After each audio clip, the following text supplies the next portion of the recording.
안녕하세요. 부버지 김현민 기자입니다. 손흥민 선수의 소속팀 토트넘 구단주 조 루이스가 내부 거래 위반 혐의로 뉴욕 검찰에 기소되었습니다. 이와 함께 루이스의 구속 가능성도 제기되고 있고요. 토트넘 구단 매각도 가속화될 가능성이 있다는 보도들이 미국 쪽에서 흘러나오고 있습니다. 이러한 가운데 그 프리미어리그 사무국에서는 토트넘의 지배구조에 아무런 문제가 없다면서 그 어떤 제재도 가하지 않겠다라고 밝히기도 했는데요. 해당 관련 소식들을 전달해 드리도록 하겠습니다. 먼저 이게 그 미 법무부의 데미언 윌리엄스 검사가 성명문을 발표를 하는 겁니다. 해당 내용이 어떤 거냐면요. 데미언 윌리엄스 검사는 조 루이스가 수년간 이사회 접근 권한을 남용했고 타비스톡 그룹 또는 계열사 내부 정보들을 본인의 내연녀들, 개인 비서, 개인 조종사, 친구들에게 반복적으로 제공했다. 이게 그 내연녀가 아니고 내연녀들입니다. 복수인 거예요. 그러면서 이제 이를 활용해 해당 인물들은 주식 거래를 통해 수백만 달러를 벌어들였다. 조 루이스는 이를 본인의 직원들과 친구들, 내연녀들에게 선물을 주는 형태로 이용했다. 이에 그 뉴욕 남부지법에 기소됐다라고 하는 건데요. 공소장은 무려 29페이지 분량에 달한다라고 하고요. 루이스는 보안 사기 관련해서 16건과 그리고 2013년부터 2021년 사이에 발생한 것으로 추정되는 범죄 공모 3건으로 기소가 됐습니다. 게다가 이제 그 루이스는 본인의 조종사인 오커너와 마티 워에게 회사 주식 사기를 위해서 각각 50만 달러를 송금을 해줬다라고 해요. 그가 빌려줬다라고 하는데요. 여기에 대해 이제 그 오커너가 친구에게 내 보스가 마티와 나에게 각각 50만 달러를 빌려줬다. 보스가 내부 정보를 가지고 있다. 그렇지 않다면 우리에게 왜 투자라고 시키겠냐? 라고 보낸 문자가 공소장에 포함되어 있다라고 해요. 이거는 그 증거라고 할 수 있는 거죠. 여기에 더해서 2019년 7월에는 한 여자친구에게 생명공학 회사에 투자하라고 말했다고 합니다. 루이스는 그 여자친구와 대화를 나눈 후에 그녀의 은행 계좌에 직접 로그인해서 사용 가능한 모든 자금을 회사 투자에 사용한 것으로 알려졌는데 이는 70만 달러에 달한다라고 해요. 이후 그녀는 84만 9천 달러의 이익을 챙겼고 주식을 팔았다고 검찰은 밝힌 겁니다. 미국의 그 유명 경제 전문지죠. 포브스에서 이제 추산한 루이스의 총 자산은 61억 달러, 하나 약 8조 원이고요. 여기에 더해 그 타비스톡 그룹을 통해 토트넘 70.6%의 소유권을 가지고 있고요. 또 이제 무역 중개 사업과 부동산 및 숙박 사업, 각종 소매업,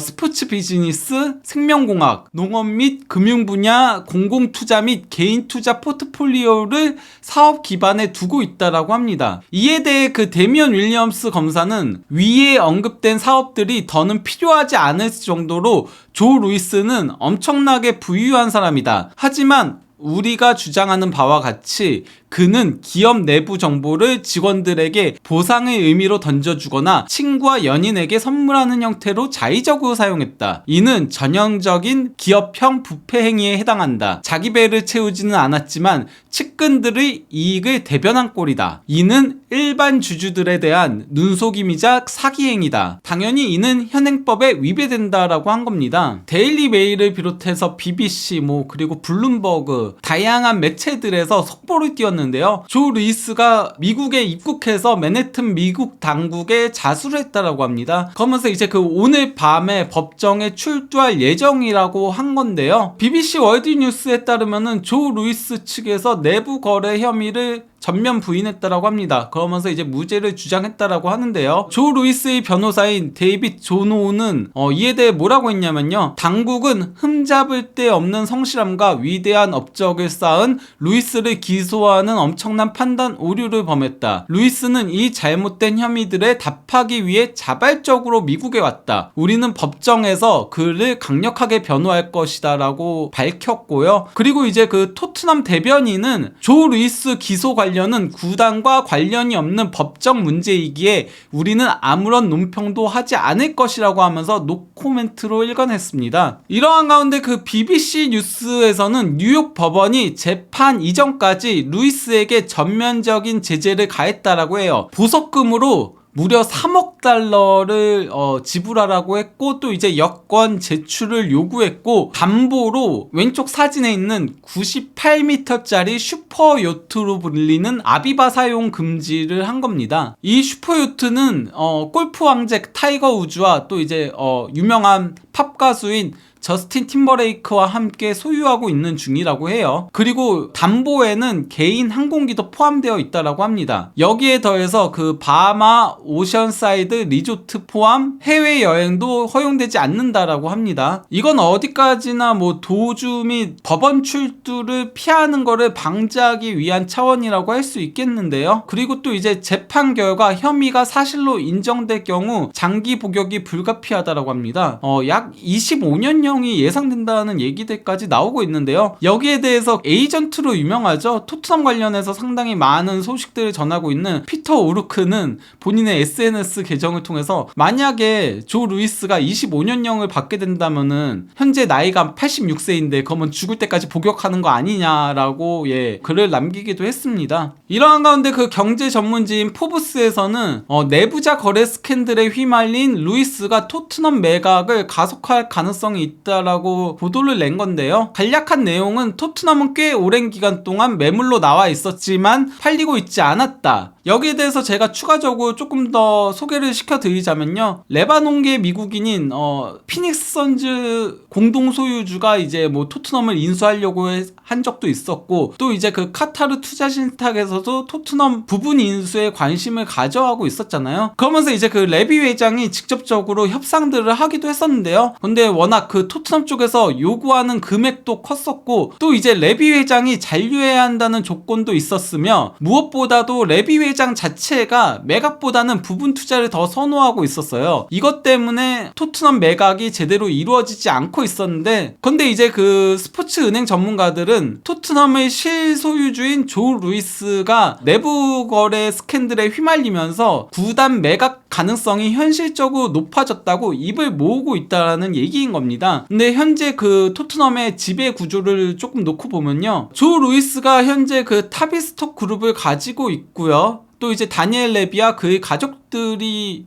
있는데요. 이 둘이 공동 출자해가지고 애닉그룹이라는 걸 만든 거예요. 이 애닉그룹은 바로 이제 토트넘을 소유하기 위해서 만든 그룹이라고 할 수 있겠는데요. 애닉그룹 지분의 70.6%를 조 루이스가 가지고 있고요. 다니엘 레비 일가가 이제 29.4%를 가지고 있는 겁니다. 그리고 애닉 스포츠 그룹이 현재 토트넘 전체 지분의 85.6%를 가지고 있고요. 나머지 14.4%를 개인 투자자들이 보유하고 있습니다. 근데 그 토트넘 전체 지분 85.6% 중에 70.6%를 조 루이스가 가지고 있으니까 현재 토트넘의 최대 주주는 조 루이스라고 할 수 있는 거죠. 근데 조 루이스가 이 내부자 거래 스캔들 로 인해 지분 판매에 나선다면은 다른 사람이 인수를 할 수 있게 되는 상황이 나오는 거죠. 하지만 영국 쪽에서는 매각 가능성을 그렇게 아직까지는 높게 보고 있지 않은데요. 첼시 1티어 기자이자 뭐 이제 토트넘도 같이 취재를 하고 있는 데일리 텔레그래프의 맨로 기자가 뭐라고 했냐면요. 지난해 조 루이스가 토트넘 운영 권한을 포기했고 현재 애닉 그룹에 대한 운영 권한도 포기한 것으로 알려져 있다. 그러하기에 프리미어리그 사무국은 현재의 토트넘 소유 구조에 만족하고 있고 그 어떤 제재도 가하지 않을 예정이기에 강제 매각 위협은 없다라고 한 겁니다. 그리고 가디언에 따르면은 조 루이스가 운영 일선에서 물러난 게 10월 5일이라고 해요. 그 당시에 토트넘 보드진에서 공개적으로 물러났고 프리미어리그 이사회도 이를 승인했다라고 합니다. 현재 그 조 루이스가 구단 최대 주주인 거는 맞긴 하지만은 운영에는 관여를 하지 않고 있다는 거죠. 근데 이게 지난해 10월에 조 루이스가 일선에서 물러난 이유가 어쩌면은